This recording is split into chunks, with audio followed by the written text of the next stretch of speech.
मन में छोटा सा इरादा और खुद से वादा हो तो जिंदगी के किसी क्षेत्र में आप आगे जा सकते हैं, एक नई शुरुआत कर सकते हैं और लोगों को भी पीछे छोड़ सकते हैं। दोस्तों नमस्कार, मैं हूं पवन कुमार सिंह और आज आया हूं मैं एक किसान के पास जो इसी तरह से एक इरादा लेके एक छोटी सी शुरुआत करी और आज यहाँ पे एक तरह से इंटीग्रेटेड फार्मिंग मॉडल का शुरुआत आप देख रहे हैं। बहुत बड़े स्तर पे नहीं है, छोटे स्तर पे हैं, लेकिन जिन लोगों को छोटी शुरुआत से शुरुआत करनी है उन लोगों के लिए वीडियो काफी फायदेमंद होने वाला है। बहरहाल हम परिचय कर लेते हैं। सर नमस्कार।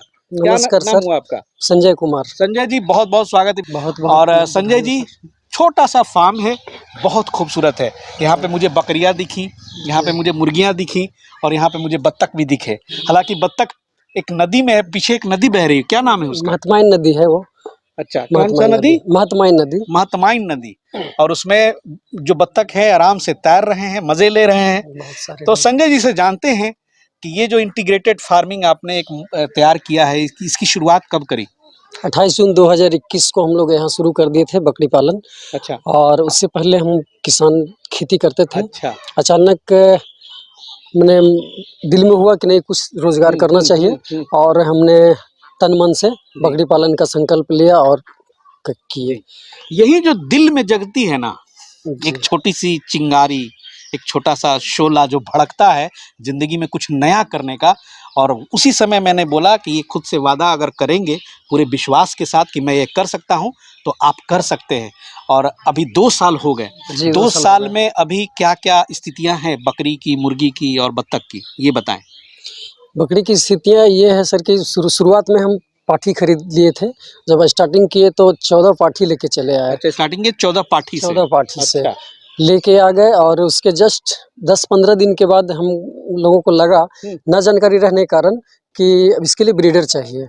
तो ब्रीडर भी लेके आ गए तत्कालीन में ही। और 5-6 महीना का पाठी था, इसलिए हम लोग को दिक्कत हुआ उसमें। 5-6 महीने का पाठी था, उसको लेके चले आए, ब्रीडर आ गया और कम उम्र में ही प्रेग्नेंट रह गया, जिसके कारण हुआ क्या कि समय से पहले बच्चा आ गया और बच्चा के साथ साथ बच्चा और बकरी दोनों लॉस में हो गए। कितनी बकरियां उसमें? 8 बकरियां हमारे बच्चा के साथ गुजर गई। तो ये एक सीखने की बात हुई कि बकरियां कैसे खरीदें, इस पर बहुत सारा लेक्चर्स है।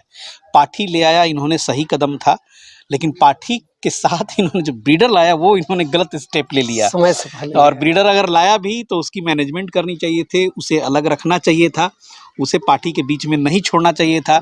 आमतौर पे 10 महीने में बकरियां मैच्योर्ड होती हैं। ये पढ़ाया जाता है गोट फार्मिंग क्लासेस में, सुधीर सर के, जहाँ से मुझे ये जानकारी है। सुधीर सर की वीडियो देखते हैं? जी हाँ, बहुत देखते हैं जी। उन्हीं का वीडियो जी देख करके। उस वक्त मेरे पास उतना पैसा नहीं था कि हम उनसे ट्रेनिंग कर पाए, लेकिन उनका वीडियो जब देखे, वीडियो देख देख करके उनका नोट्स तैयार किए और लिखते रहे उसी तरह से। ये लगा कि ये जो गलत डिसीजन हो गया था? हाँ हाँ हाँ सर, हमको बिल्कुल लगा। एहसास होता, तभी तो बता रहे हैं कि जो हम गलती किए वो और किसान ना कर पाए, और नए नए जो किसान आने वाले हैं इस बकरी पालन में वो गलती ना कर पाए। जी सही बात है। और सुधीर सर का नाम चला है तो मैं बता दूं कि सुधीर सर की गोट फार्मिंग क्लासेस बिहार की राजधानी पटना में 2 टाइम होती है और 5 दिवसीय ये होता है और उसमें सिर्फ यही सिखाया जाता है कि कमर्शियल गोट फार्मिंग कैसे करते हैं, कैसे बिजनेस को बढ़ाते हैं, कैसे एक एंटरप्रेन्योर बनते हैं, मार्केटिंग, सेल्स, सारी चीज़ों की उसमें जानकारी दी जाती है। दिए हुए नंबर पे आप कॉल करके जानकारी ले सकते हैं। अब किस्सा इनका हम आगे बढ़ाते हैं। तो बकरी पाठी तो आपकी गुजर गई, फिर कैसे कारवां आगे बढ़ा? फिर 6 बची और 6 से फिर हम उस पे ध्यान दिए और उस तरह का गलतियां नहीं किए जो पहले हम ब्रीडर को ला करके किए थे। ब्रीडर को सेपरेट से रखे और समय पे उसको प्रेग्नेंट करवाया जी, और समय से बच्चा आया। उस तरह से आज बढ़ते बढ़ते आज 24 पीस मेरे पास है सर। यानी कि 8 गुजरने के बाद 6 बच गया। 6 से 24 2 साल में हो गए जी। और बहुत सारे सेल भी कर दिए से खस्सी जो था। बीच में आप सेल भी किए? बहुत सारे सेल, 16, 17, 18 पीस सेल कर दिए सर। 18 पीस सेल भी किया, और जो सेल किया होगा उससे एक तगड़ी कमाई हुई होगी। उससे वो तो आगे बढ़ाए हम उसके रखने के लिए। अच्छा। कि पहले इसमें रहती थी हमारी बकरियां। अच्छा। तो कम जगह था और बकरियां बढ़ गई तो लगा कि जो उससे आमदनी हुआ, उसके बच्चे से जो आमदनी हम लिए उससे आगे फार्म बनाए कि हमको आगे जाना है, बिल्कुल 50-100 तक पहुंचना है हमको। तो उसके रहने के लिए व्यवस्था को उसी पैसा से हम बनाए। उसी पैसे से कमा के बना दिया। हाँ, भाई क्या बात है। और सारी बकरियां जो है देसी ब्लैक बंगाल ही रखा है प्योर आपने। ब्लैक बंगाल ही रखे हैं सर, और यही रखेंगे भी। अब तक आपके फार्म पे जो ब्लैक बंगाल बच्चे देती है, ये लोग भी बोलते हैं और ये सत्य भी है कि ब्लैक बंगाल 3 या 4 बच्चे दे देती है जी। और साल में 2 बच्चे देती है। अब तक आपकी जो भी गाभिन बकरियां थी उसमें से मैक्सिमम कितने बच्चे तक गए? 3 बच्चा 3 बच्चा गए जी, अभी भी मौजूद है और सारा बच्चा पुष्ट है। जी। यानी कि 2 साल में जब पाठी इनका कारोबार शुरू हुआ तो 6 से शुरुआत हुई ना, मतलब जी हाँ, बच गए थे 6 बच गए 6। और उसके बाद अभी बीच में 18 सेल हुई और अभी संख्या कितना बताया आपने? 24। 24। तो सीधे हो और गया प्रेग्नेंट 18 बकरियां जी। हैं, और तो प्रेग्नेंट बकरियां भी हैं मौजूद मेरे पास। मतलब 3 दर्जन लगभग संख्या बढ़ गया। जी, बढ़िया। बहुत बढ़िया। अभी मादा बकरी कितने हैं, खसी कितने हैं जो बधिया आप करके बेचेंगे, जी, और बकरे कितने हैं, ये सब जरा बताएं। 15 अभी हमारे पास मदर गॉड है, एक ब्रीडर है, छोटा बच्चा उसका 2 खस्सी है, और उससे भी छोटा है तो 3 खस्सी है, और बाकी पाठी बच्चा हुआ हमारे पाठी पास। बच्चा हुआ है, इतना अभी डाटा है, बहुत बढ़िया। अच्छा मुर्गियां आपने अभी बातचीत के क्रम में बताया कि अभी फिलहाल मुर्गी थोड़ी कम है, बरसात हो रही है इसलिए मैंने कम कर दिया। तो जी। मुर्गी का आप क्या उस इक्वेशन रखते हैं, इसमें मुर्गी कब लाते हैं, कब बेचते हैं? जेठ महीने बरसात से पहले हम पूरा महीना मुर्गी का बिजनेस करते हैं, और बरसात के क्रम हम बंद कर देते हैं, इसलिए कि बकरियाँ, मेरा मेन पर्पस है ब्लैक बंगाल बकरियों को पालना, तो उसके जगह में कमी ना आए, बरसात में किसी तरह का दिक्कत ना हो, इसलिए उसके स्पेस के लिए हम बंद कर देते हैं मुर्गी मतलब को। इंटीग्रेटेड फार्मिंग में थोड़े से अभी संसाधन के अभाव है, जी। शेड नहीं है आपके पास किसी तरह, हाँ, आप उतना उसी में एडजस्ट कर लेते हैं। एडजस्ट देखिए कर कितनी लेते बार ये भी एक सीखने की बात हुई कि अगर आपके पास जगह की कमी है, संसाधन की कमी है, तो आप इस तरह से मैनेजमेंट प्रबंधन कर सकते हैं, क्योंकि मुर्गियां इंस्टेंट कमाई देती हैं, अगर आप रोक भी देंगे तो कोई दिक्कत नहीं है। लेकिन बकरियां की जो स्थिति है बकरियों की, वो एक बार आपने शुरुआत कर दिया तो वो रुकने वाली नहीं है। नहीं है सर, नहीं रुकेगी, जी। दिल तो में संकल्प है, जी, बहुत आगे तक आगे जाएंगे। तक ले जाना। तो और बत्तख कब कितना लाया, कब लाया? बक्कत हम आज से करीब करीब 1.5 साल पहले लाए थे, जी। और उसमें भी हमने गलती किया, और जो हम गलती किए वो किसान आगे ना करें। कुछ जानकारी न रहने के कारण 750 पीस बक्कत ले आए, उसका ड्रिंकर और फीडर के बारे में भी हमको पता नहीं था सर। अरे लेकिन जैसे जैसे फिर हम वीडियो के माध्यम से देखते गए, उसकी व्यवस्था करते गए, बहुत सारे मर गए, खाना के अभाव में नहीं, रहने के अभाव में, और उसके बाद भी 450 पीस हमारे पास बच गए। 450 पीस में कुछ बेच दिए, और कुछ भी मौजूद है मेरे पास। ओहो, बहुत दुर्भाग्य है। और देखिए इरादा चाहिए, वादा चाहिए, लेकिन इनकी बात अगर आप सुन रहे हैं, समझ रहे हैं, तो उसके लिए एक ज़रूरी चीज़ और चाहिए, वो चाहिए जानकारी, इन्फॉर्मेशन।